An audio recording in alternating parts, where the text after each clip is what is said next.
Well, good morning, everybody. Thank you very much for joining us here. We want to thank everybody here at the Marine Church for being gracious enough to be our hosts. It's very nice of them to open their doors and provide us this great facility. I'm Representative Kerry Benninghoff. I live up in the State College area. It's nice to come to your community for this policy briefing. One of the things we try to do in the legislature when we're not in Harrisburg making votes on different legislation is to get out in our districts to hear what it is you, the people, are interested in, what's important to you, and how we can help facilitate that. I want to thank my good friend Marcy Topol and Tom Quigley and Tim Hennessy and the rest, Michael Core from this area. And we were also joined by our friend Jim Cox from Berks, who thought that having a referendum question oftentimes is confusing for constituents, and they thought it was important enough to have the policy committee to come up here and provide this briefing. So I commend them that, and I really enjoy working with them because they're very well learned on many issues, and they take time to research things, and that's what today's about. We have some individuals up front here, our author of this piece of legislation, that will share some insight on it. This is a briefing. This is not a lecture or a debate, and if there are questions subsequently, we will try to address them probably in the back afterwards and try to round things up in a timely manner. But without further ado, I am going to turn the microphone over to Representative Topol, who was our catalyst for having this and for inviting us down here. Again, Marcy, thank you very much for your leadership. She is a member of our leadership team, which is a great honor because you're elected by your colleagues, and you are fortunate to have her in that position. Marcy, thank you very much for having us here. Thank you, Representative Benninghoff, and I do want to thank the Policy Committee for holding this briefing here in this area where property taxes are definitely one of the #1 issues that I hear about constantly. We did think it was important for people to understand the question on the ballot. I've gotten numerous inquiries at my office. They didn't quite understand the ramifications of the question and what it actually would do and what it wouldn't do. So I thought it was important to have this hearing. I want to thank the testifiers, for Representative Maloney for introducing the constitutional amendment question, as well as School Board Association for being here as well, and my colleagues here for co-hosting with me. Thank you very much. Thank you. My name is Tom Quigley, representative in the 146th district, where we are today here in Lower Pottsgrove Township. So again, thanks to the Berean Bible Church for opening their doors to us. We've had a number of good events here. We had our World War II ceremony back in September of 2015, and they're always gracious in their hospitality. And again, I just echo Representative Topol's comments that this amendment, constitutional amendment question coming up next Tuesday has generated some interest. There's been a lot of people contacting us asking, what is it about? What will it do? What it can't do? What will it do? So we're just trying to put some clarity out there as to what this referendum is all about and what the implications may or may not be to you as an individual and to the Commonwealth in general. Thank you. Good morning. My name is Tim Hennessy, and I want to thank you for being here. We're hoping to clear up some of the questions you have, and quite frankly, some of the questions we have with regard to the wording of the constitutional amendment and exactly what it would do if it would pass. We don't have control of the wording of that. It goes to the Legislative Reference Bureau, and they sort of crunch it out in the kind of legalese that makes it sometimes obscure to figure out exactly what we have in mind. But I think that to summarize it, we would try to find a way, we're trying to find a way to help the school districts and local taxing authorities, but primarily school districts, to shift the reliance, the heavy reliance that we have now on the school property tax onto another kind of taxation. If you pass the referendum, if it passes on Tuesday, we would then have to implement other legislation going forward to try to authorize what types of taxes could be imposed by the local authorities. So it's not self-implementing, but if it gets passed by the voters on Tuesday, then we have more work to do in the legislature to try to give the taxing authorities the power they need in order to get this addressed. Thank you. Good morning. My name is Michael Core. I represent the 150th Legislative District in Montgomery County, not far from here, parts of Upper Providence Township and east of there, and a little bit south as well. I won't belabor the point. I'll just reiterate the remarks that my colleagues made. I'm very happy to be here with you, and Hope to continue the dialogue even after the meeting is over. We'll be free in the back to speak further one-on-one. Thanks so much. Good morning. I am State Representative Jim Cox. I represent the 129th Legislative District, which is a good part of southwestern Berks County and a very small portion of Lancaster County. The problem with going last in a lineup like this is most of their introductory comments have already been made, so I won't belabor that. But I'm looking forward to testimony and the opportunity to hear the perspective of individuals about this issue. Thank you. Thank you, Representative Cox, and to his credit, he's been a stalwart on this issue, and we appreciate his work and having him here. A couple housekeeping things before we start. I do want to remind you this is being streamed live. Thank you to our audiovisual crew over here who follows us around the state and provides this opportunity not only for the members who cannot be here, but for the constituents. It will also be available online subsequent to today's hearing. So if somebody that you know wanted to hear about it, they can view it later on PCN. Also, if you have a cell phone or something that has the ability to ring in the middle of this, we'd appreciate you if you would silence it now. That would be very helpful. And I wanted to echo something that my friend Tim Hennessy, also Esquire, said. This is about enabling legislation. The legislature oftentimes passes legislation to enable other bodies of government, whether it's schools, townships, or boroughs, to then pass ordinances or some other subsequent legislation to enable things, to enact what we were giving them enabling legislation. So this is really a step forward towards that. Without further ado, I'm going to turn it over to the experts, Representative Maloney, our Executive Director of the Finance Committee, Jeremy Keeler, and John Callahan from School Board Association. Appreciate you gentlemen being here, and you can go whatever order you want to, and we appreciate your input. Good morning, everybody. I appreciate you being here. A lot could be said. I should have maybe saw that 5 or 6 more legislators came here and we wouldn't even have been having the rest of the discussion because they would have filled it all in. But because that's how big of an issue this is. And so I do not receive and have not received so many questions that some of my colleagues may have, because this is something for the 7 years that I've been in the legislature that I can categorically tell you is far and above the #1 issue that I hear. And I could say a lot more about that, and I think that's probably why you all are here. And so what I thought I'd do is to give you a little bit of history. I actually have some prepared steps of history and some of the possibilities. I do, like I said, not too many people in my district, which, by the way, is the 130th, which is southeast Berks County, right up against Montgomery, know that I have sent out every piece of information that I could, be it via email, newsletter, knocked on 25,000 plus doors. If you didn't have an opportunity to ask me about it, you could have stopped at the office or been to my town halls or teletown halls or what have you.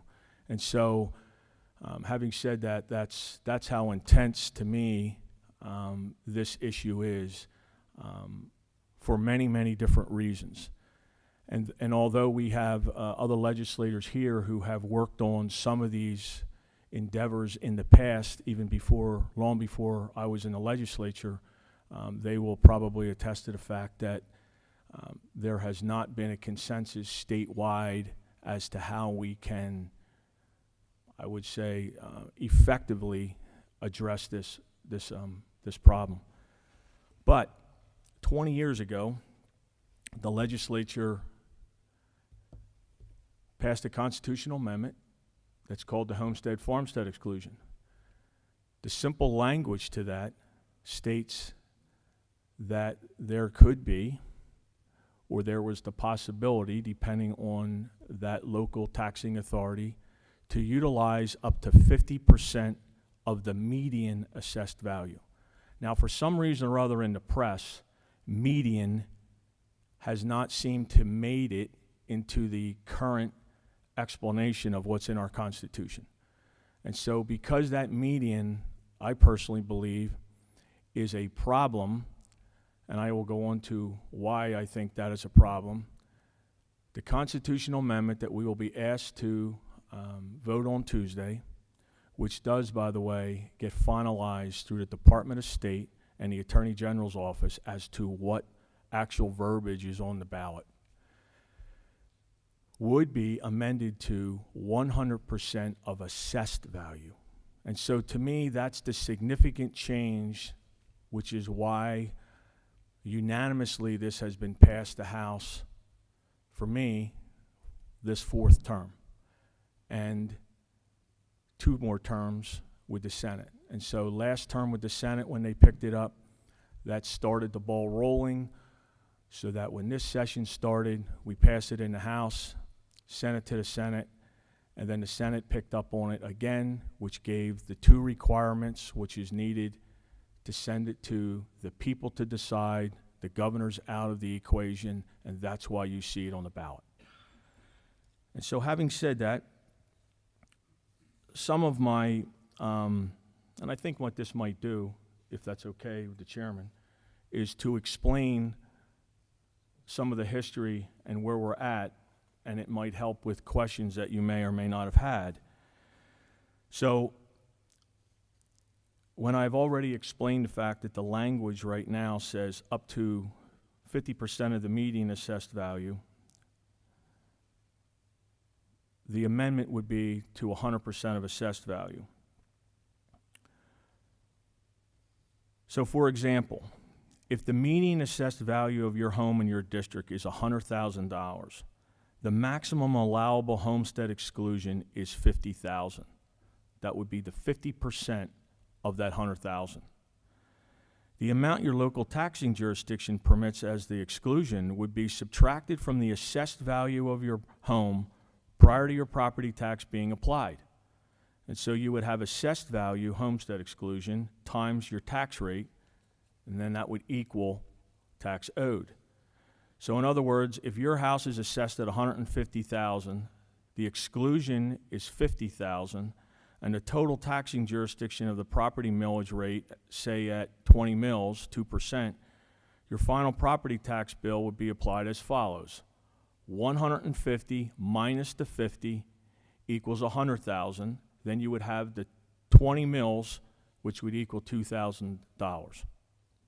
Without the exclusion, your final local property tax would be significantly higher, and so you would add another 1,000, and that would have been 3,000.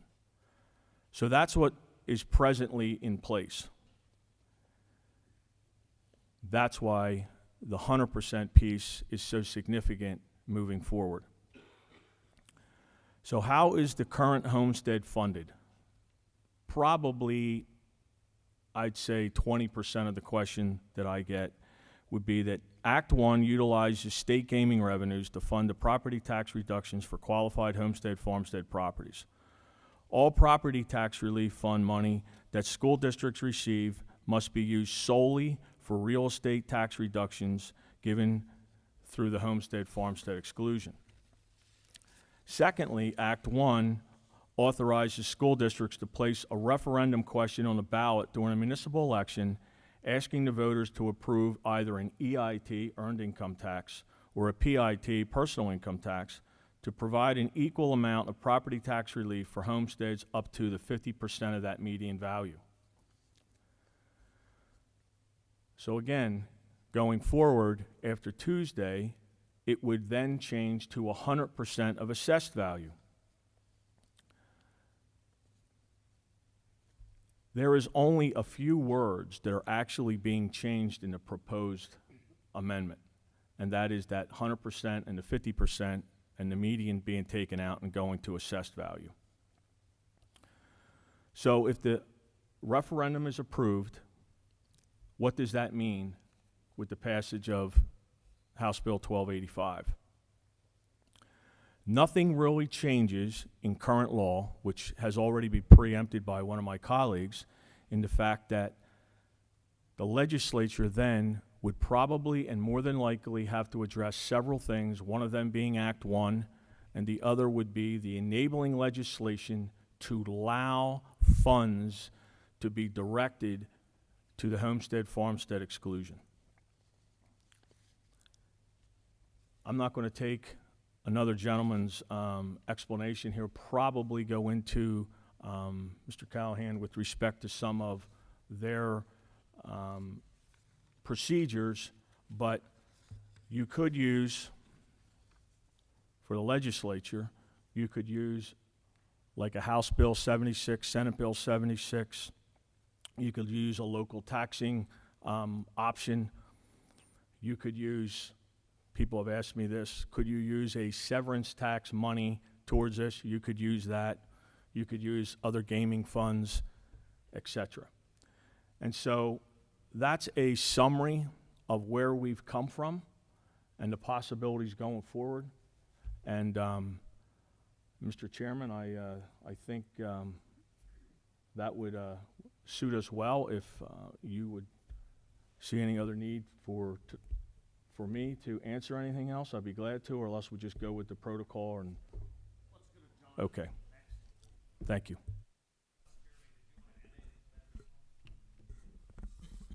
Well, thank you. Make sure we got my mic correct here. My name's John Callahan. I'm with the Pennsylvania School Boards Association, and I'm the Chief Advocacy Officer. Wanted to thank Representative Benninghoff, Representative Topol, Quigley. I mean, every representative here is really important to kind of get this information out. There's a lot of confusion out there, and I'll try to fill in a little bit what Representative Maloney said and kind of fill in around the edges a little bit to describe it. Can you hear me? I need to talk a little directly. Thank you. I'll talk louder. Well, first off, what we did just recently on the 31st, a lot of associations got together that are involved in the education world and just did a webinar that just described this. So I'm actually going to repeat a presentation I did just on the 31st with a lot of other individuals talking about the logistics of the ballot question.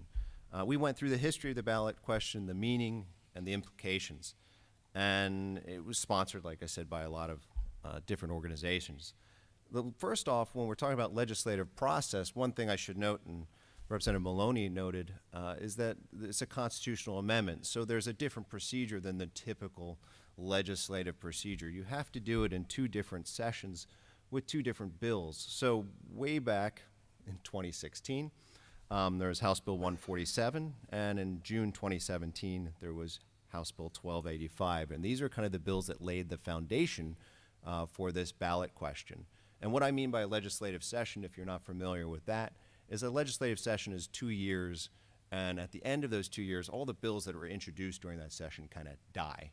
And then you got to go to the next session and reintroduce everything. So the constitutional framework is, in essence, trying to allow a lot of time between sessions in order to properly consider a change, especially to the Constitution, because that's a big deal, as you all are here to witness.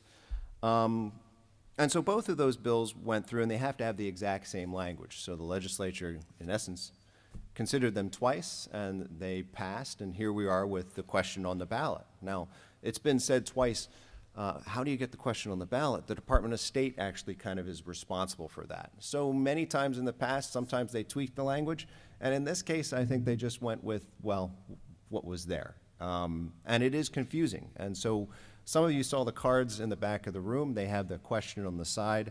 I won't read that out loud, but it is a little confusing. So let me kind of get into a little bit of the practical understanding of the question itself. Homestead, farmstead exclusion from a maximum of 50% of the median assessed value of the homestead properties to a maximum of 100% assessed value of an individual property. This is an augmentation of the Constitution. It doesn't introduce a new concept. This concept has been around already in the Constitution with the 50% number.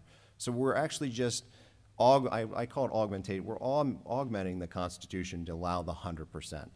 And so you need to kind of know that this provision was, the 50% has been there for about 20 years, and you've kind of lived with it already. So kind of let's go into that. How does the homestead farmstead exclusion work currently? So I think you need to have that foundation before we kind of go forward.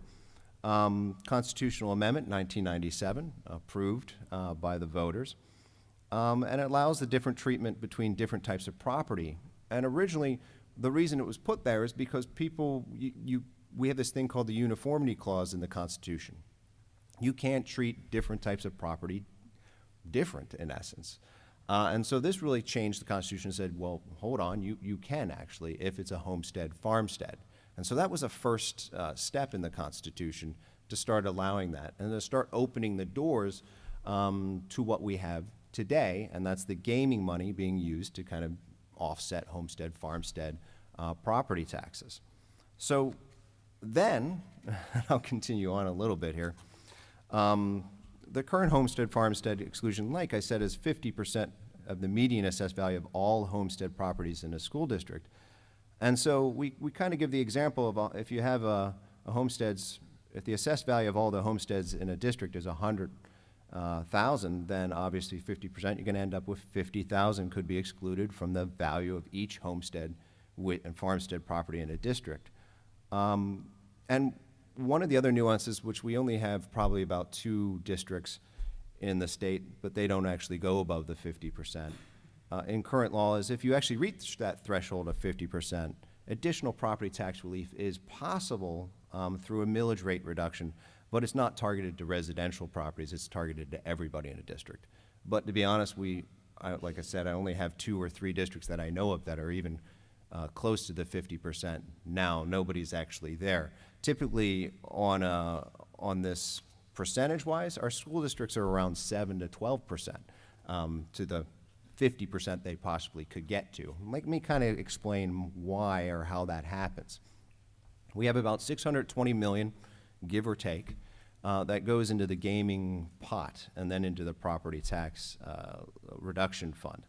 And so when you're looking at your school district, and one place that you can find this out is if you look at your school district's webpage, typically on there is the budget statement for the school district, and that happens around December, February for every school district. And typically on the second page of that statement is a allocation. It says state property tax reduction appropriation that was sent from the state down to the school district, and that's out of the $620 million.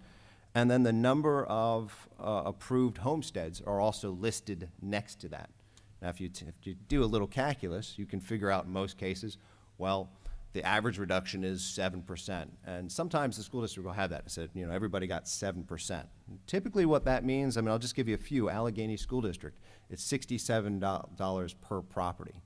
Everybody receives the same amount of reduction. So no matter where you are within that school district, whatever that calculation is, it calculates a final dollar, and you get $67. Cornwall School District is $86. Bermudian Springs is $167. And that's typically what, I don't know what you get around here, but that's typically what we see across the state is around between $60 to $160 in property tax reduction, because that's how it's framed up right now. So, kind of with that background, as we're kind of looking forward with the ballot question, if we're going from 50 to 100%, a little bit of context on this. So it's $620 million in the gaming funds that are available right now. And like I said, not many do that. If you had enough money to have every school district go to 50%, it would cost us about $3.5 billion to actually get to the 50%. So the state would have to find $3.5 billion in order to fill up to the 50% mark. In order to get to the 100%, actually, IFO and others come out with these numbers. It's around 6 to 7 billion you'd have to get in order to fill up the rest of that pot if we're at 100.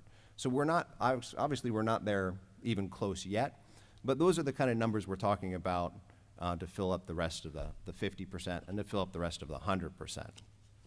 So what are some of the common questions that we get out there from this, besides the history and besides the kind of how does it work now and how do you expect this to work in the future with the 100%? What are the concerns? What about concerns that less property taxes paid means less funding for school districts is the typical question I get.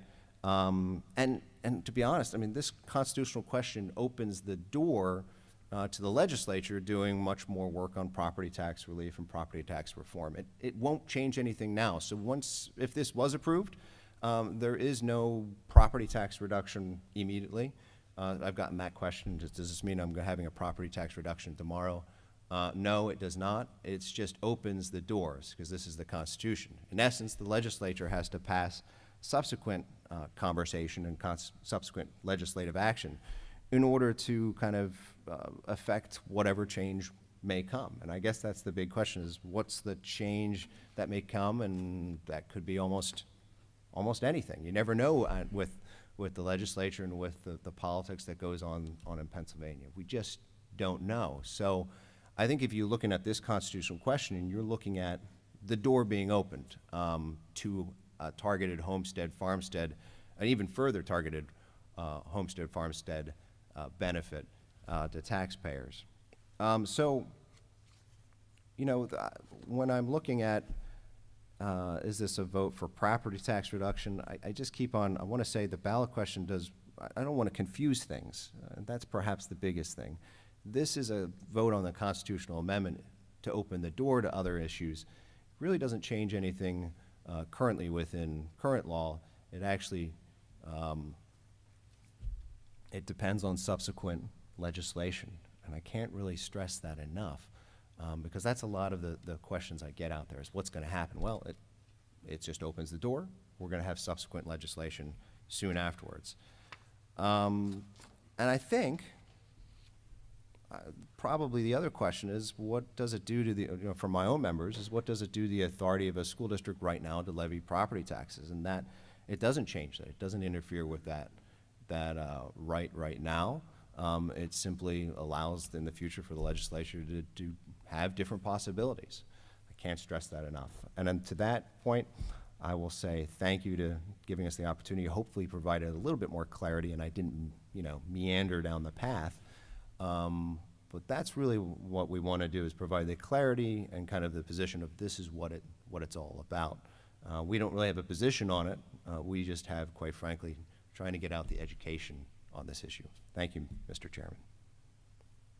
Thank you to both of you for your in-depth descriptions, very helpful. John, I'm going to take a quick step here if I could ask you. My understanding is there are a couple of school districts who also assess an EIT as a way of reducing or not having to raise property taxes. And I think it's important we realize that there are other tools out there, but only a few are choosing to do that. That's a great point. Originally, when the law was passed, you had the opportunity to do that, and some school districts did, and some school districts didn't. I was around I was not in this position, but I was on the other side, I guess you could say, on the constituent base side of that when my school district was making that decision. And there was a lot of hearings and a lot of back and forth on those, and some school districts chose to do it and some did not, because it worked with their communities in different ways.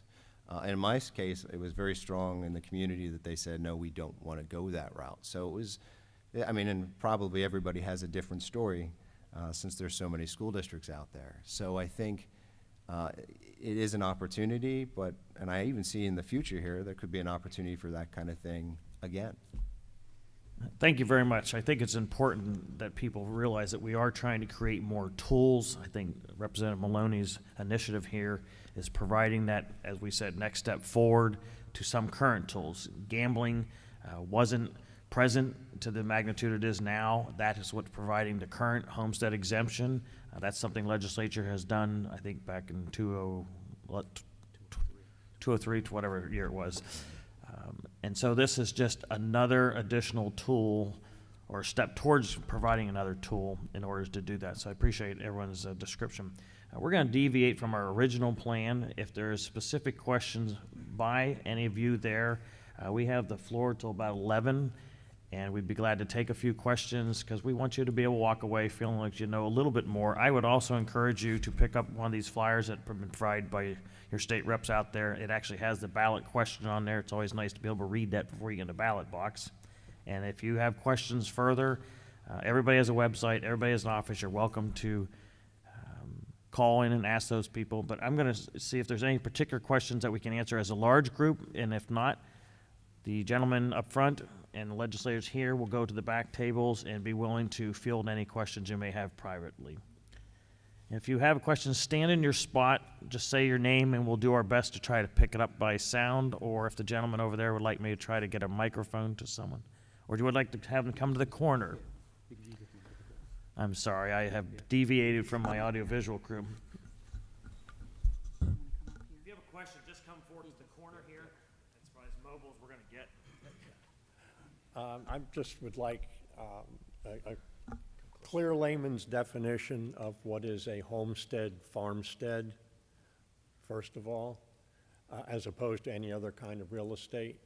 And secondly, are there any barriers in the Constitution to the legislature providing revenue to school districts other than what they do today?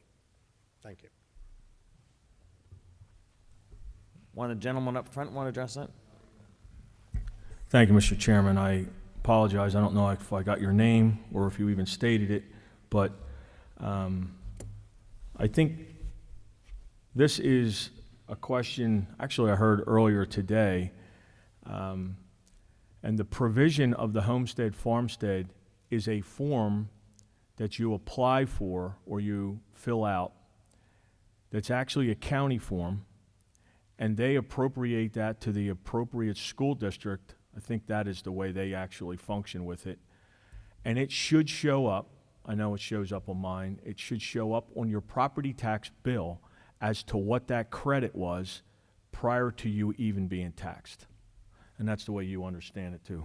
So I don't really have questions from folks. They must have all, prior to me being elected, have initiated that farmstead, homestead exclusion. And so, as was explained earlier, that the funds then that are appropriated come right off your, it's just a credit, for lack of a better way to put it. The question is, what is a farmstead, what is a homestead as opposed to any other kind of real estate? Dave, Yes.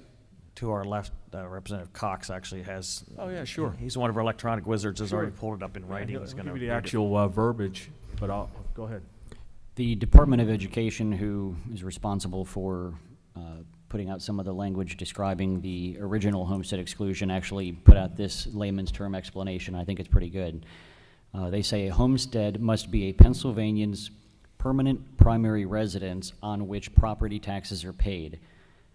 They also, with this term, include the farmstead exclusion, which is defined as follows. It provides property tax relief to farmers. A farmstead applies to buildings used for agricultural purposes on a farm that is at least 10 contiguous acres. The farmstead must also be the primary residence of its owner. Farmers can be eligible for both a homestead exclusion and a farmstead exclusion, since each covers a different part of the property. The key focus on both of those is primary residence. And also, if I could add, not to be confused with the clean and green provision, because that is a completely separate provision. And so, as Rep. Cox explained, that's what I was going to say to the, and the reason I had to bring that up is because the 10 contiguous acres seems to be something that triggers that next question. And so that's a different, that's a tax set off for development. So that's a completely different program when it comes to that 10 acres piece. So I thought I had to add that in there. And I'll kind of wax and wane on the last part of it, which is one of the things is we wanted to avoid vacation properties or bonus properties, I guess you could say. So when you say your homestead is your residence, if you have multiple properties, you can only pick one of those properties. So you have to figure out which one is your homestead. That's up to you and your tax accountant, but at the same time, that's one of the policies to kind of avoid that possibility. The other issue is, of course, with revenue to school districts and how the state can do it, that's all up to the state and the legislature, how you fund education. One of the things that just happened recently, which we're pretty excited about, is a new formula for how those dollars are distributed. That has not happened in a long time, so finally we're kind of moving towards a formula that works. So that's all new, and I think it's a bonus to how we're starting to fund education.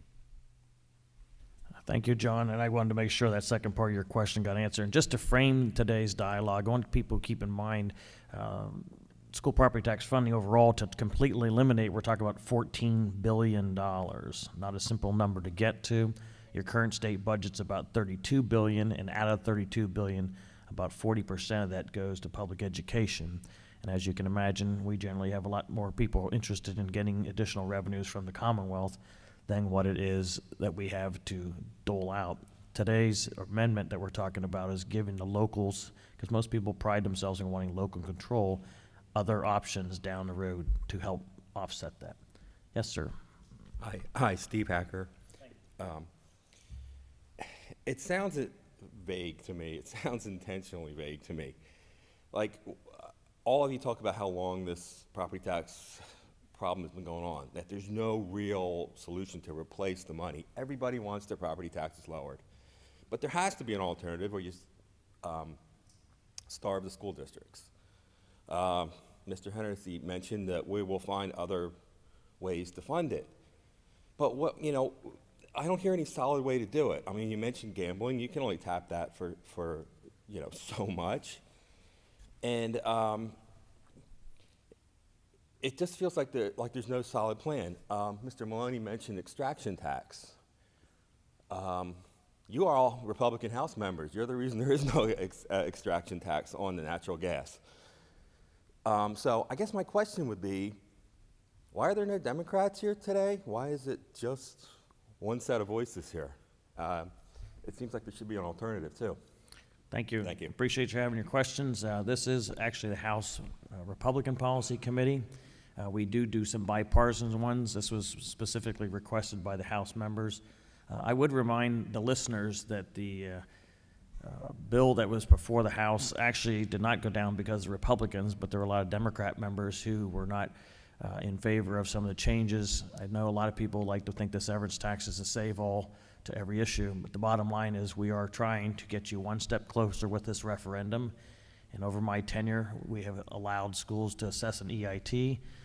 We have used a new resource as in gaming revenue, but there are only so many new resources that people feel can fund schools. The goal, obviously, is to have a strong economy, and that's one of the things that we're working on. More people working, more jobs created, we believe is a long, sustaining way to help fund our schools. But this is specifically a House Republican caucus meeting because we're trying to provide you information and opportunity. And Mr. the other Chairman, question, the other thing I would say, there have been plans out there to eliminate the school property taxes. Representative Maloney talked about House Bill and Senate Bill 76, which would increase the current income tax and increase and expand the current sales tax to effectively eliminate the school property tax, to raise that $14 billion. One of the things about this referendum, and I'd like the gentleman at the table to comment on this, the concept, if you passed House Bill 76 now, you would have to eliminate the school property tax for everybody, commercial property, homesteads, farmsteads. With this change to the Constitution, if I'm correct, this opens the door to the possibility that we could rewrite House Bill 76 to say just farmstead, homestead gets exempt of property tax, and now you're talking not about $14 billion, but, and John, I think you mentioned a number there, if it's $8 billion, $6 to $7 billion, somewhere in that range. So there have been plans put out there. There was a plan put out by, last term by a gentleman named Seth Grove, where he would have given it back into the local governments, both school districts and municipalities, to have a menu of taxes that they could use to effectively dramatically lower or perhaps eliminate the property taxes in their respective municipality. So there have been statewide and local plans out there. As was mentioned here, this referendum simply opens the door to allow for that discussion to go further and for those possibilities to take place. Mr. Chairman, if I could just, for the gentleman, Steve, I believe your name was, not only did Representative Quigley reiterate some of the things that were said, and I would very much welcome Representative Cox to be able to speak to some of the stuff that he has worked on probably longer than anybody here as far as an alternative. But something I also would think is very important, there isn't any of these provisions would not take away funding for schools. And so I think that's important to understand. And so we would not take away funding. That's not to say that it doesn't have to be managed. My point is, and even in some of the other proposals, would be more of a dollar for dollar swap. So I, for one, have never made it a partisan issue. I believe that our homes, quite frankly, should not be leveraged to pay for education.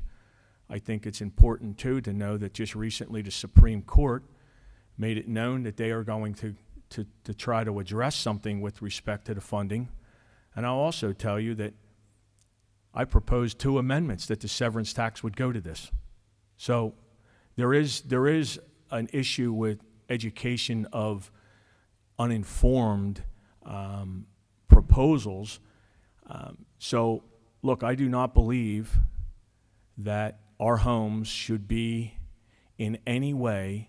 Look, my parents are at a place where they cannot afford their property tax. So they're not the only ones. That's just personal. So as I said before, the 25,000 plus homes that I've knocked on doors, I mean, it's got to be 85% of those who had a complaint complained about not knowing what their bill is going to be or why or how long they're going to be able to stay there. And so I don't believe education should be on the backs of homeowners. And so all the things that were discussed today did not, A, have anything to do with eliminating any of that funding. It's just redirecting it, and maybe other sources. Why don't you come back around the microphone? And remember, folks, we're taking questions on the amendment that's being proposed on the referendum ballot. Young lady, while the gentleman's walking back up. Hi, my name's Diane Bailey. Number one, I want to know why school taxes are so high. I know we have the obligation to pay for education for the children. Why are the school districts building Olympic-sized swimming pools? Why do they look like Taj Mahals? Why are the taxpayers paying for this?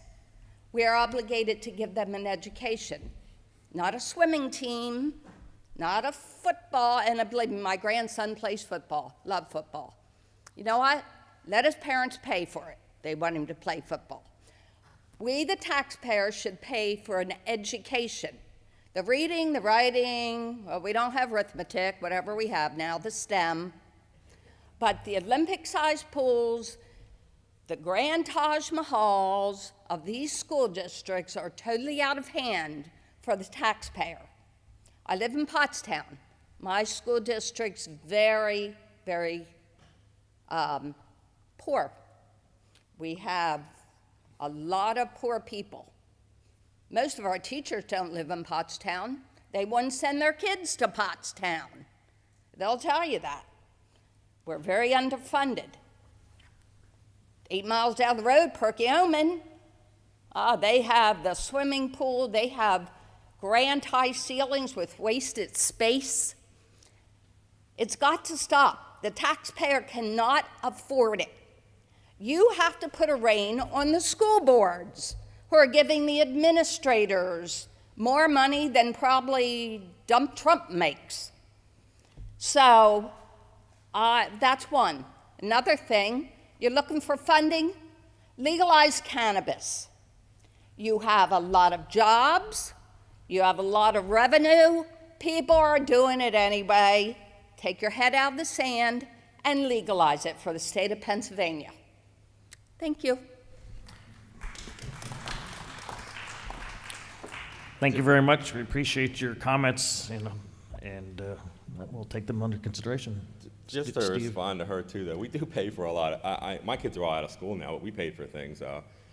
You know, my daughter was in the robotics program. The school district didn't give us any, O&J didn't give us anything. They were somewhat supportive. We had to raise $35,000 a year amongst us parents to pay for that, so. All right, you had a quick follow-up to Dave? I will, I'm sorry. Yeah, I didn't really mean to suggest you're gonna starve the school districts. What I meant was that it just sounds vague, and you know, what happens, like I don't hear any real solid replacement, you know? it looks like everybody in this room has a problem with their property taxes. And I get it. A lot of retirees here have a lot of problems with it. Well, But everybody who does a budget knows if you take something away, you have to replace it with something. I just don't hear that's it. I think has been, I hope, would be the Thanks. underlying message that we were sending today, was that we actually can't do B before we do A. And so because the Constitution piece is already there, the amendment would allow us that provision to now adjust it. Because you can't do something until you can legally and constitutionally proceed. And so, yes, look, I would love to see the 76 proposal, which has been proposed, so it's really not true that there's not been proposals. There's several of them. It's getting consensus and the function of how we would get there. Sir, I'm going to let Representative Cox answer to that, but these members will be around later. I would like to get everyone that has an opportunity to have questions on the referendum. We are all very cognizant of the property tax thing. I would love to make it disappear if I could. Representative Cox has a quick response, then I'm going to have this gentleman ask his question. And Representative Maloney and Jeremy and John from the School Board Association will be there if you want to speak to them afterwards. Go ahead, sir. I'm Ed Dewan. I'm Lower Pottsgrove Township. Excuse me. A few years ago, we brought up something for us to vote to see if we could take care of our local taxes and raising them and lowering them. We go to school board meetings, they don't listen to us. You guys are the guys that listen. We had big tax increase. When I first moved into the home we live in, my wife and I, we were paying $436 a year for everything. Now we're over $5,200. I'm a senior citizen. I don't know if you can tell that or not. One of our sister states, our joining states, has a 55 and older and 5-year residence. No school tax for those people, as long as they don't have students in public education. So I think that we're going out here, now we're going to raise it from 50% of the median to, which levelizes it, the median really levelizes it. Now you're going to go to assessed. Now it's going to hit the people that have an assessed value more than what you're saying here today. They're going to have too much power to get more money. May I quote one of our superintendents in our school district? He said to the school board, he says, we don't need the money, but if we don't get a tax increase, then they're not going to want one next year. So they tax us. They raise our taxes every year, whether they need it or not. Then they have $1 million left over, so they take and they hire more administration. Pottsgrove has gone through the roof with administration, and they think they're a big school district. They're trying to keep up with Springford. We have administrators, we have principals, assistant principals, and secretaries, and everything you can imagine in a small district. I just don't understand why I'm not bringing these questions to you guys. You guys don't have anything to do with it. The gentleman at the far right, you have a little bit to do with it. But our school boards and our administration has gotten out of hand, just as you guys have. I mean, you give money out you give so much pork out, there aren't enough pigs out there to give you the pork. I would just like to make one comment, if it would be helpful to you, sir. One of the things with the provision of the homestead farmstead is it does not allow a millage increase.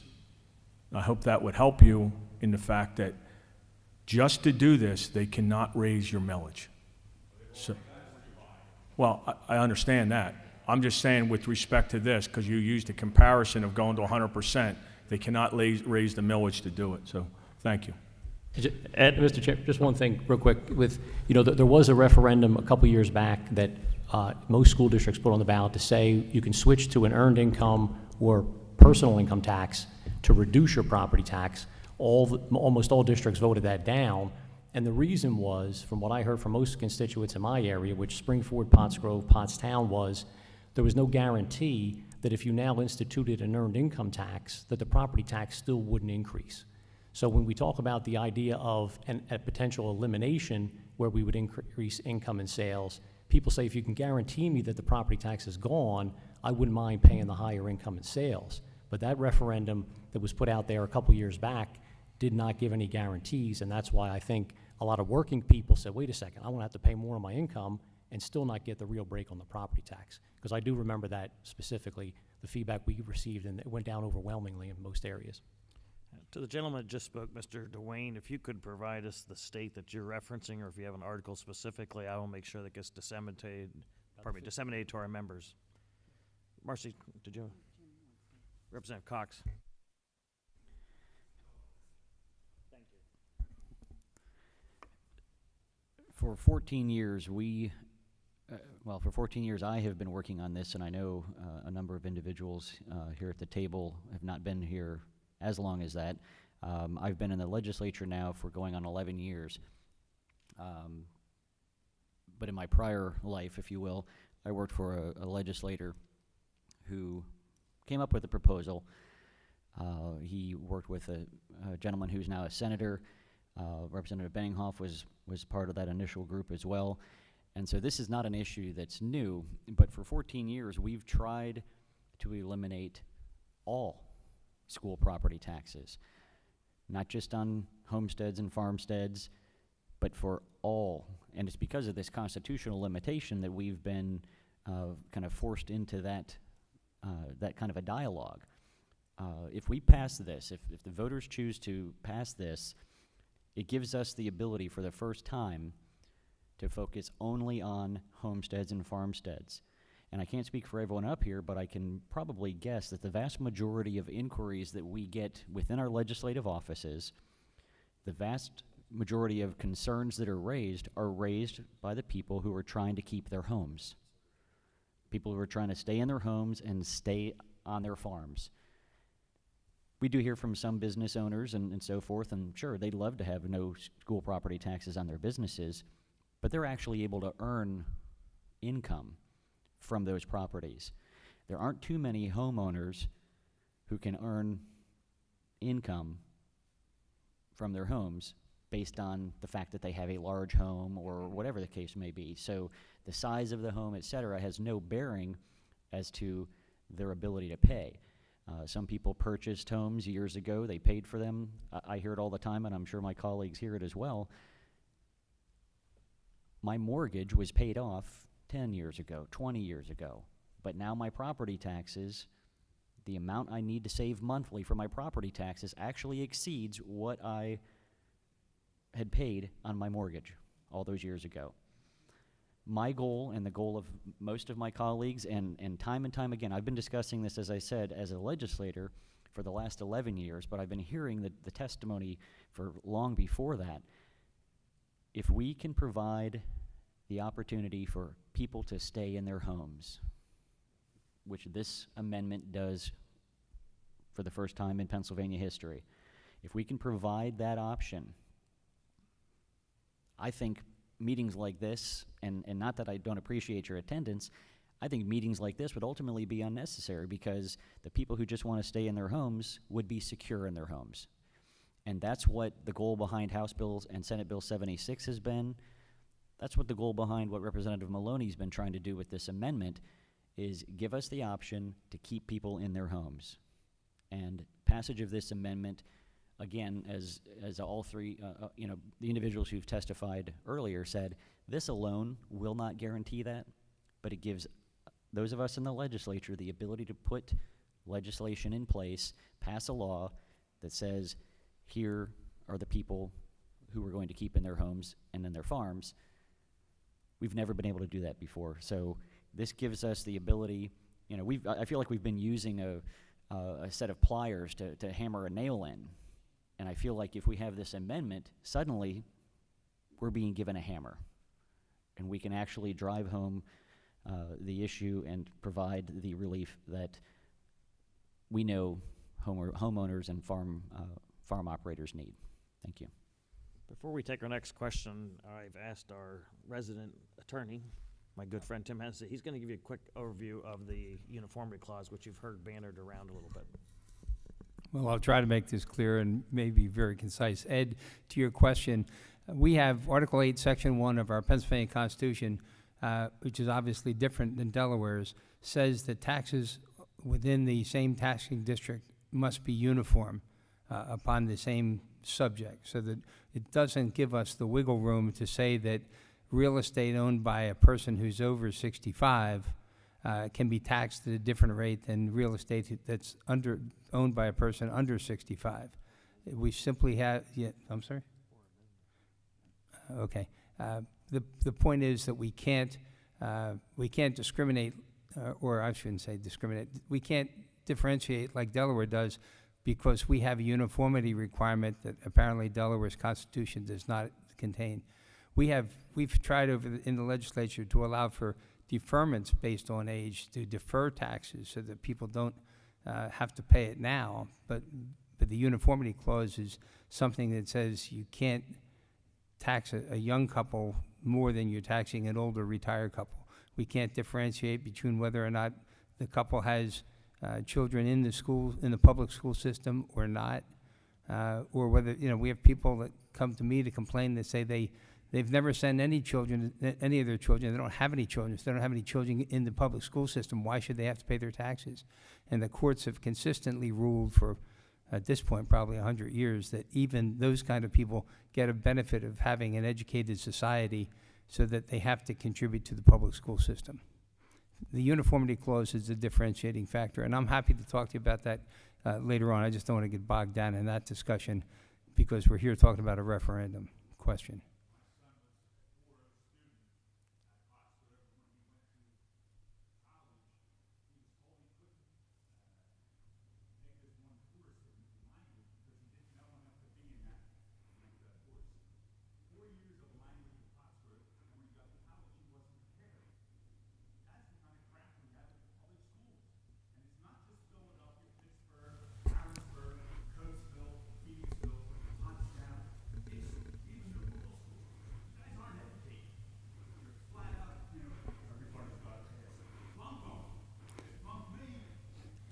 Yeah.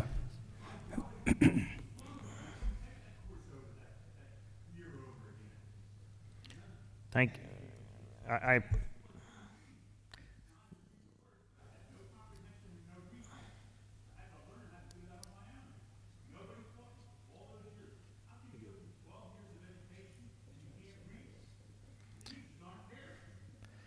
thank you, sir. We appreciate your input. I would like to have this nice young lady to my right who's been patiently waiting get a chance to ask her a question.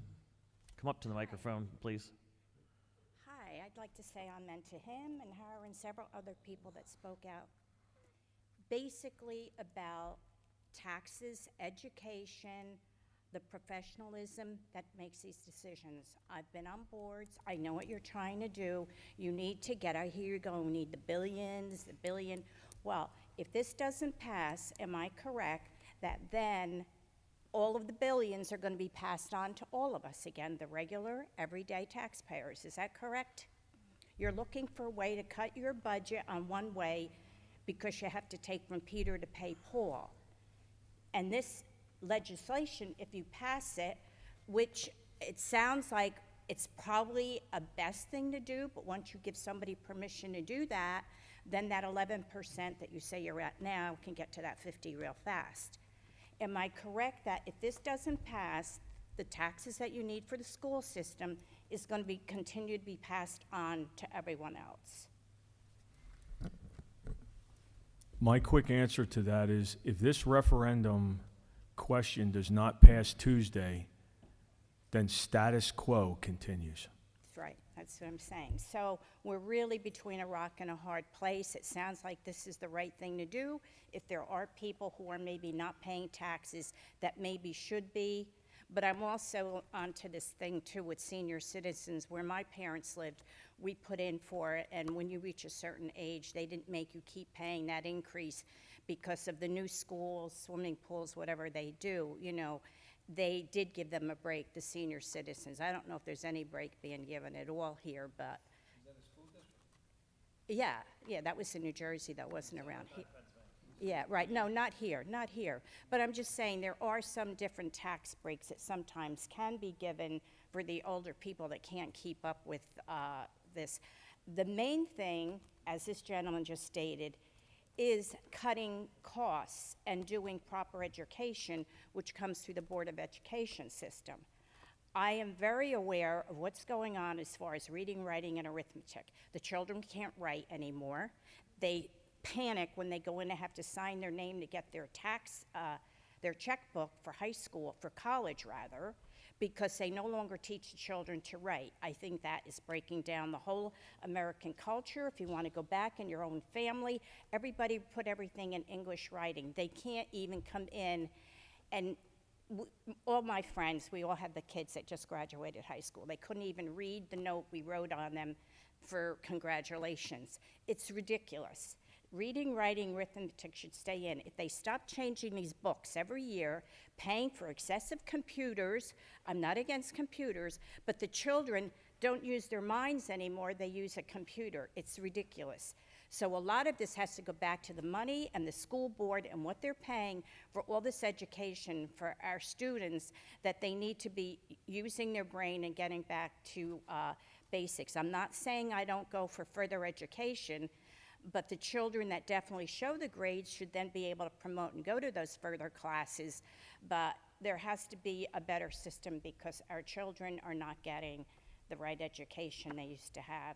But I would be in proof of this taking place if that's going to help solve some of the budget problems and not just passing, you know, the buck to everyone all the time. Okay, thank you for your time. Thank you very much. And this is not being done to affect the state budget, just for clarification. Sir? Yeah. Make sure you're close enough to the microphone because this is being taped.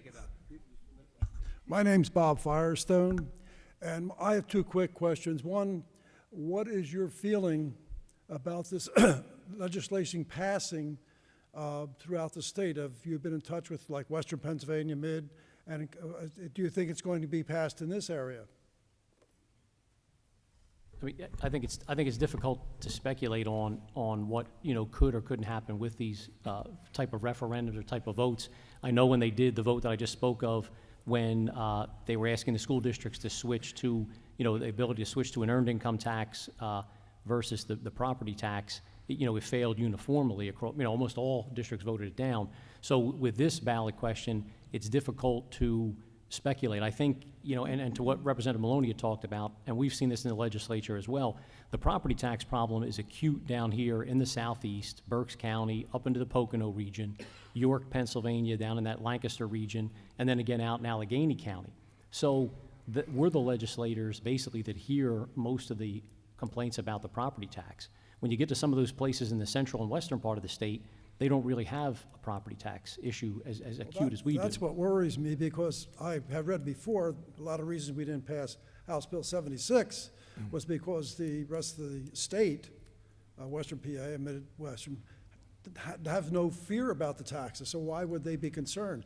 So if they're not interested in that, I can't see them going out and voting positive for this bill. Right, and again, that remains to be seen, and as I said, I think the fact that this referendum doesn't automatically say you have to eliminate property taxes may give some ability for this to pass because it opens the door for... Yeah, but older people, especially out of the Midwest, don't like change either. I would add to from my experience, I've been called and interviewed by radio and television for weeks now, especially since we've gotten closer to the ballot day. There are some special interest groups that seem to come out of the woodwork regardless. I'm not so sure they understand many times why they're against something, but for the most part, I have seen a very positive support for this measure.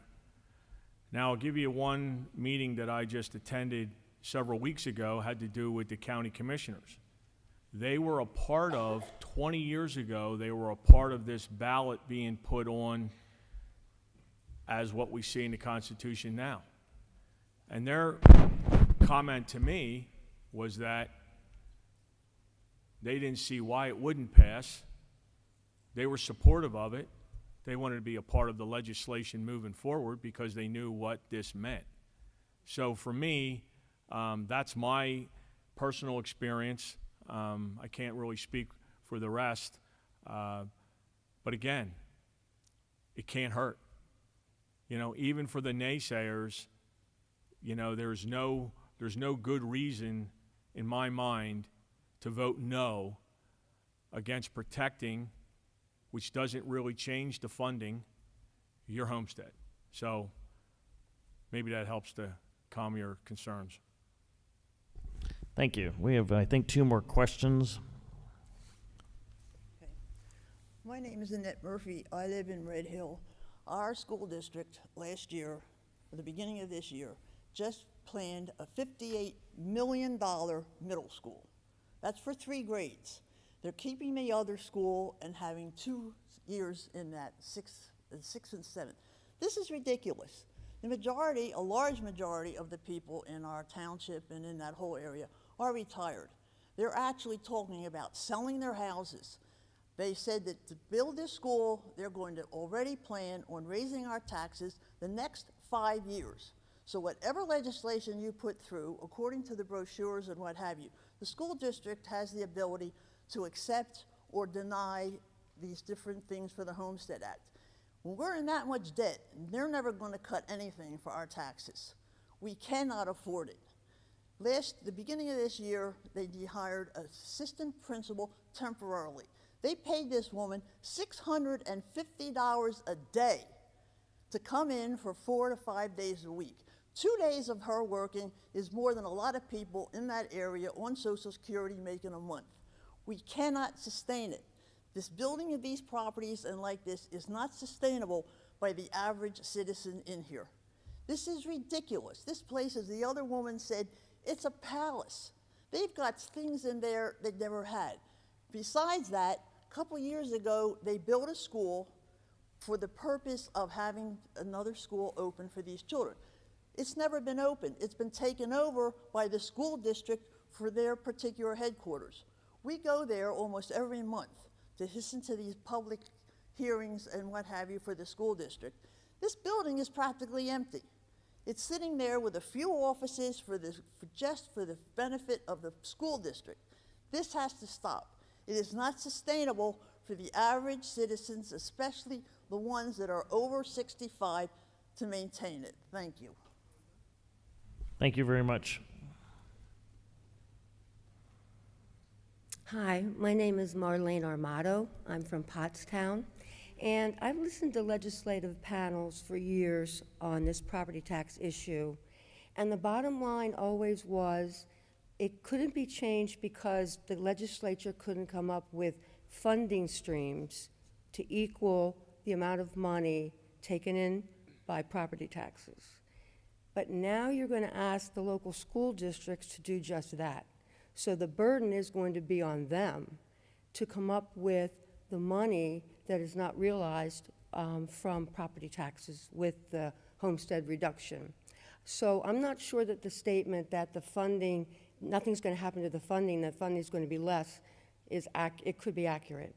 And the other thing is, if you're going to combine other funding streams, other taxes to make up for property taxes, and one of them is sales tax, then I can understand that at the state level. But if property tax or sales tax would be imposed by the local school districts, then you'd have different property taxes for different school districts. Is that correct? So Pottsgrove could have one sales tax, and Pottstown could have another sales tax. Is that correct? Well, I mean, you could, theoretically, you could, and again, this would have to be enabling legislation. So the legislature would have to say, all these jurisdictions, school districts, counties, can level their own sales tax. So under that scenario, that would be a possibility. It's impractical in the sense if you have 500 school districts, so you would probably not go that route. The earned income tax and the personal income tax are things that already are being collected. Most of these districts have a 1% earned income tax. Half goes to the school district, half goes to the municipality. That seems to be a more practical way. But again, until any type of enabling legislation is passed, the school districts can't really impose any new taxes. I understand that, but the concern is that if it does pass and then the homestead reduction takes place, then those funding streams aren't going to equal the amount of property taxes that are taken in. That's my concern. Right, and I would agree with you that in order to, if we're talking about property tax elimination, you probably have to go with a statewide solution and not these hodgepodge of every jurisdiction has its Right. own. But even with the reduction for the homestead, there's Right. a possibility that those funding streams aren't going to make up for the amount of money that the school district's going to lose. Right, So that's my it's a concern. possibility, right, right. Thank you. Marley, Representative Cox, I think, has a comment for you, too. And thank you for your question, ma'am. Thank you. I was actually born and raised in Illinois, and one of the things that I was shocked when I left Illinois was that states had consistent sales taxes. And by that I mean, I grew up where literally a shop on one side of a street in one township could be taxed at a different level than right across the street. There was a state sales tax, but there was also a county sales tax, and there was also a local sales tax often levied by the municipality. And they were levied, I mean, you'd pay 0.75% sales tax in one municipality. Across the street, you'd pay half a percent. And so I grew up that way, so when I came here, it was foreign to me that I wasn't paying different sales taxes in different counties and different municipalities. It was expected in Illinois. So I don't think it would be highly damaging so much as it would create a different type of competitive environment. Right now, we've got a competitive environment with property taxes. In my area, I come from the Wilson School District, and the realtors quite often, you'll see on their signs, Wilson School District. When they want to make sure people know which school district they're going to be buying a home in, they advertise for specific school districts. Number one, because of the quality of a school district, for instance, but also because people are often associate high or low property taxes with certain school districts. And so right now we have a system where we've got 500 different taxing differences. Even if we gave a county level sales tax ability for somewhat of a local revenue source, that would only be 67 different possibilities. Right now, we already have 500. So in my mind, if we shift from 500 down to 67, that might be something beneficial that would allow the local control, that the need for local control expressed by the gentleman from the School Boards Association, and also from school board members that I've heard from. We're not looking to further burden homeowners. The individuals I've worked with in the legislature, both sides of the aisle, the thing I hear from most commonly, as I mentioned earlier, was homesteads. They want to keep people in their homes. That is the primary goal of the vast majority of us in the House and probably in the Senate as well. That's who we're hearing from. Those are the people that we want to make sure stay in their homes. We're not interested in shifting the burden further to them, but we are interested in making it more of a streamlined process that allows school districts to continue to educate their children in the district, and perhaps have a little bit less of a financial burden on the people in the district. I understand that, but the burden is still going to be on the local school districts to come up with funding streams to make up for the loss that they're going to get or they're going to feel from the, I don't want any of these people out of their homes. That's not my intent either. I'm a homeowner. I'm a senior citizen. But at the same time, I don't want the burden shifted to the local school districts to come up with funding streams to make up for the loss that the state legislature couldn't come up with for all these years. And if you're going to have different sales taxes for different school districts, then the school districts are going to be, it's not going to be equal because you don't have, one district might have a lot of different stores, revenues for sales tax, and another might not. So coming from a very, very underfunded school district, this is very personal, very personal. Well, I want to clarify, you've said a couple of times now that the school districts are going to have to come up with the revenue. I found a very good summary of this constitutional amendment, and one of the things that they state here, and it's accurate, it says that changes can be made only if enabling legislation is signed into law, which was pretty clearly established today. But but also only if the state provides revenue to fund that increased homestead exclusion. We can't, we cannot say you must do this unless we give them either that local ability, and I think a couple of the representatives here said, you know, we have the earned income tax, which was put out there a number of years ago. There's a local personal income tax that's out there. There was a menu of taxes that was proposed by Representative Grove that went over to the Senate last year. So there are a number of local taxes that we could provide them the authority to do, or we could do something in a broader sense, which is the proposal that I have, House Bill 76, which does utilize a statewide sales tax increase and a broadening of the sales tax, and it also utilizes the higher income tax on the state level. So both of the taxes included in House and Senate Bill 76 are statewide taxes.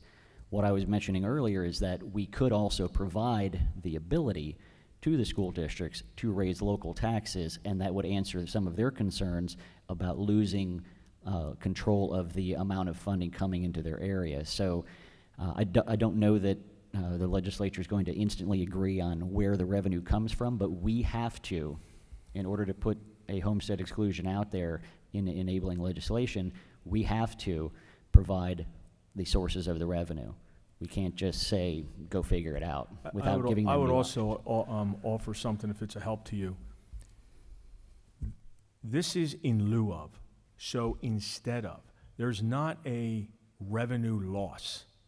This homestead farmstead exclusion would be funded by what Representative Cox used as examples. But this is not like the school district would be losing anything. The word I think I'd like you to understand here is in lieu of, so instead of. So the funds that would come into the homestead farmstead exclusion would be funded by whatever that legislation allows, and you can't go above it. And so what that means is if you get a 75% reduction, then that's all you can utilize. So we realize that the 100% allows total elimination, but the homestead farmstead exclusion is, like I think was said here many times today, it is another tool in allowing this to take place.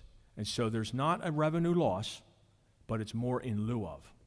Hope that helps. I'm not understanding that math calculus, but I'm also hearing two different things. I'm hearing you're going to allow the school districts to raise other taxes. Could be. That's still putting the burden on them. That's different than giving them the funding to do that. what I said was that when we enact legislation, Right. which this gives us that hammer, if you will, I've got that. if we enact legislation to say we're going to give 100% of the assessed value for school districts, for homesteads and farmsteads, if we say we're going to completely replace that, then we have the choice as a legislature to say we're going to do that with a broader sales and income tax collected at the state level and then issued out to the school districts to replace those dollars. Or we can say, we can tell the school district, if you want to go up to 75% of people's homestead value, assessed value, then you can do that if you want to. In other words, the legislation that I've drafted is different than some of the other pieces out there. Other pieces say we're going to do this, that, and the other thing. Any amount of funding that we require them to reduce taxes with, we have to provide on the state level. However, if we give them the choice, which we did with the earlier option that was discussed by Representative Quigley, where school districts had the ability to say earned income tax would go up and property taxes would go down. When we gave them that option, some school districts said yes, and I want to say there's something like 60 or so around the Commonwealth that did that. The other 420 or so did not. Because why?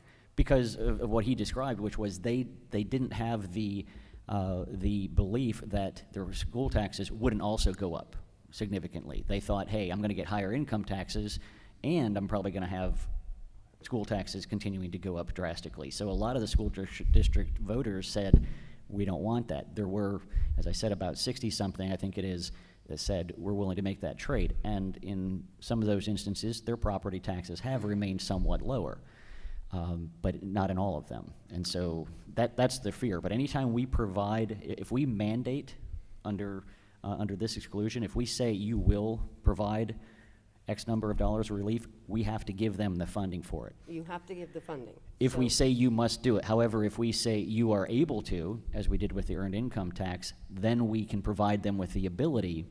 And that provision said, if you want to lower your school property taxes, you can put an EIT in place. And we said you can do it through the local ballot. Well, And that's how that, Let's be careful with the language then. and we Okay. try to be. Okay. We're not perfect, but we Oh, try to do okay. it as best we can. Marley, thank you very much for your questions. It was really intelligent. I think, remember, these members will be in the back if you want to ask further questions. Before we go to our last question, representative from the school board, I believe, wanted to say something. John? Thanks, Representative. I think one of the things I don't want to have happen is people get. I think today one of the things we don't want to have happen is be confused about the issues. You know, we talk about property tax relief and all that. Quite frankly, that is subsequent to this constitutional amendment. This constitutional amendment only opens the door to further tools, options down the line. A myriad of them. I mean, it could be 76, it could not be. I mean, it could be anything else. I mean, all kinds of different options are on the table right now to kind of address property tax reform or relief. So I'd say to kind of not mix the issues, focusing back on the constitutional amendment itself. The constitutional amendment is just the door opening, the tools there. If it didn't pass, you have what we have now, which is, we're only at 6 to 7% for most homesteads. I mean, you probably could advocate for an additional, to meet the 50%. You have to come up with the revenue, but that's another option out there. And there's lots of options, but I'd like to say for today, we're concentrating on the constitutional amendment only. This opens up the door. So I don't want to confuse things, but I want to focus back on the constitutional amendment itself. Thank you. Gentleman to my right, did you have a question, sir? Charles Snippert, I think you addressed some of my concerns because the issue facing us is not just property taxes. If we repeal the property tax law, what's going to happen? We're all going to get socked with an income tax. And we need to enlarge the pool. Pottstown has to pay for its school district, and it's either through property tax or an income tax or whatever. The current law says we've got to fund our own sources. Let me tell you a quick story. I graduated from one of the best high schools in the U.S. You're going to laugh when I tell you where I graduated from. I graduated from William Allen High School in Allentown, which is a distressed school, one of the worst schools in Pennsylvania. The reasons Allen deteriorated is because they lost their industry. They lost the principal industries in Allentown, which means they lost their tax base. That's what's happened to Pottstown. That's what's happening to to Pottsgrove and Saratoga. We need to broaden the pool from which we're drawing money. And you alluded to 67, which is, I think, 67 counties. We need to broaden the base so that we're not dependent on the little area around us. And that's the end of my spiel and the end of my comment. But thank you. Thank you very much. I want to, just for editorial purposes, we talked about the property taxes being $14 billion in Pennsylvania. If we raise the sales tax 1%, it raises about $1.5 billion. Currently, Philly and Pittsburgh already have a 1% increase, so you can do the math of how much you'd have to raise our sales tax to get to total elimination. If to raise the personal income tax, we get about $3.5 billion for every 1%. I just want to put that as an editorial note. I do thank each one of you for being here, and I would like to encourage, I listened to this very smart, intelligent group here. I see lots of prospective school board members. we need more people that want to speak up, and versus just those who have people on sports teams or whatever serving in those capacities. This is your community. For the most part, Pennsylvania prides itself on local control, and therefore that's why we elect our local school boards on a local level. It is your community. I can't thank you enough for being here. I want to turn it over to Representative Marcy Topol for some closing comments. I did want to thank my own staff and her staff for helping to coordinate that, and our great audiovisual crew. This will be available online should you want to preview it again, or you have friends that weren't able to be here. Your legislators here want property taxes to go way faster than anybody I know, and they've been working diligently to that. Thank you very much for taking time to be here. We host these hearings sometimes. You get 2 or 3 members show up. I'm honored that you're here. Marcy, thank you very much for being a gracious host and asking us to be part of your community. I also want to thank the testifiers. I know you took some time to prep this, and some people traveled quite a ways to be here. So I want to thank you very much, and for the church for opening up the Berean Bible Church to have the hearing here, as well as everybody that showed up. This is a great turnout. We know that this is a very hot topic, and I hope that you come away today with a better understanding of what the ballot question actually proposes to do. And I do notice there is a prospective school board member or a candidate in the audience. So thank you also for coming out and educating yourself as well today. Thank you. We're adjourned. Thank you. Have a good day.